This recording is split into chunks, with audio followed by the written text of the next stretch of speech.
मुंबई के एक हरे भरे जंगल में सब जानवर मिलजुल कर रहते थे। शेर, चीता, बंदर, तोता और एक छोटा सा भालू भी। लेकिन धीरे धीरे इंसानों ने उस जंगल में पेड़ काटने शुरू कर दिए। ट्रैक्टर, मशीनें और बुलडोजर जंगल को निगलते जा रहे थे। जानवर घबराए हुए थे, उनका घर खत्म हो रहा था। इस जंगल में एक नन्हा तेंदुआ रहता था, युवराज। उसका दिल बहुत बड़ा था, लेकिन दिमाग से थोड़ा गुस्सैल भी था। युवराज की माँ जंगल की सबसे बहादुर शेरनी थी। वो हमेशा अपने बेटे को समझाती रहती थी कि इंसानों से नफरत मत करो, बात से हल निकालो। एक दिन कुछ ऐसा हुआ जिसने युवराज की पूरी दुनिया बदल दी।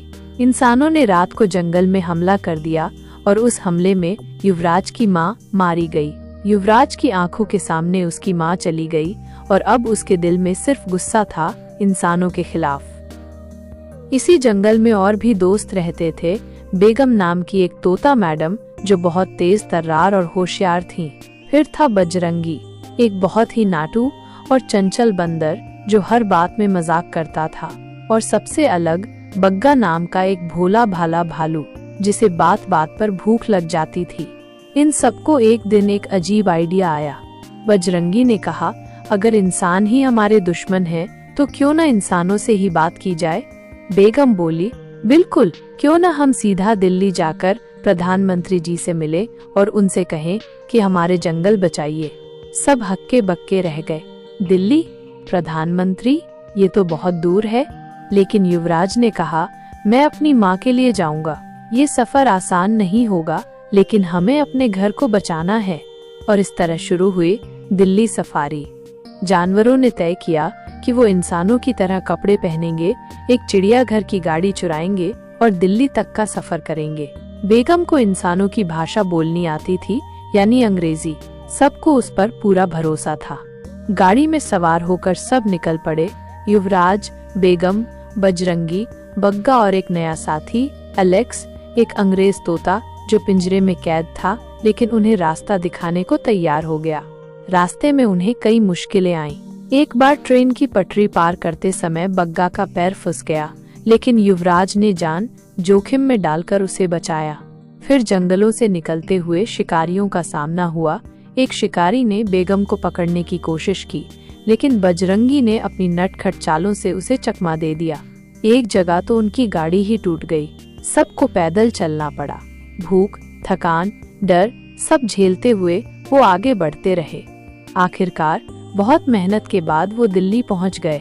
लेकिन अब सबसे बड़ी चुनौती थी प्रधानमंत्री से मिलना। इतने सारे जानवर अचानक दिल्ली की सड़कों पर आ जाएं, ये तो बड़ी बात थी। पुलिस पीछे पड़ी, लोग डर के मारे चिल्लाने लगे। लेकिन बेगम और एलेक्स ने योजना बनाई। वो सीधे राष्ट्रपति भवन के पास पहुँचे। वहाँ उन्होंने एक बड़ा तमाशा किया। सब जानवर एक साथ नाचने गाने लगे ताकि लोग उन्हें ध्यान से देखें। मीडिया भी पहुंच गई। टीवी पर खबर चलने लगी। जानवरों की टोली पहुंची प्रधानमंत्री से मिलने। जब प्रधानमंत्री जी को पता चला कि जानवरों का एक ग्रुप उनसे मिलने आया है, वो खुद चौंक गए, लेकिन उन्होंने मिलने का वक्त दिया। प्रधानमंत्री के सामने बेगम ने पूरी बात रखी।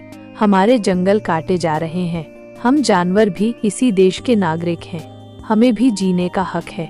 अगर इंसान सिर्फ अपने फायदे के लिए पेड़ काटते रहें, तो एक दिन सब खत्म हो जाएगा। युवराज की आंखों में आंसू थे। वो बोला, मेरी माँ को इंसानों ने मारा, लेकिन मैं बदला नहीं चाहता। मैं बस चाहता हूँ कि और कोई माँ न मारी जाए। प्रधानमंत्री जी ने थोड़ी देर सोचा और फिर मुस्कुराए। उन्होंने कहा, तुम सबने जो हिम्मत दिखाई है वो काबिले तारीफ है। मैं वादा करता हूँ तुम्हारे जंगल को संरक्षित किया जाएगा और पूरे देश में जंगलों की सुरक्षा के लिए नया कानून बनेगा। कुछ महीनों बाद जानवर अपने जंगल वापस लौटे। अब वहाँ नए पेड़ लगाए जा चुके थे। इंसानों की मशीनें हटा दी गई थीं और सरकार ने वहाँ जंगल बचाने के लिए गार्ड भी तैनात कर दिए थे। युवराज अब बड़ा हो चुका था। वो जंगल का नया रक्षक बन गया था। बजरंगी अब भी मजाक करता था। बग्गा अब और मोटा हो गया था और बेगम अब जंगल की अध्यापिका बन गई थी। वो सब बच्चों को सिखाती थी, इंसानों से नफरत मत करो, उनसे बात करो। इस कहानी से हम ये सीखते हैं कि अगर हिम्मत और इरादे मजबूत हों तो कोई भी छोटा बड़ा नहीं होता। जानवर भी बोल नहीं सकते, लेकिन जब उन्होंने आवाज उठाई तो पूरी दुनिया ने सुनी। और सबसे बड़ी बात, इंसान और जानवर दोनों को इस धरती पर बराबर हक है। हमें एक दूसरे के साथ मिलकर रहना चाहिए। इसी तरह की मोटिवेशनल वीडियोस को देखने के लिए हमारे चैनल को सब्सक्राइब करें, हमारे वीडियोस को लाइक करें और बेल आइकन को दबा दें ताकि हमारे नए वीडियोस की नोटिफिकेशन आपको जल्द से जल्द मिल सके।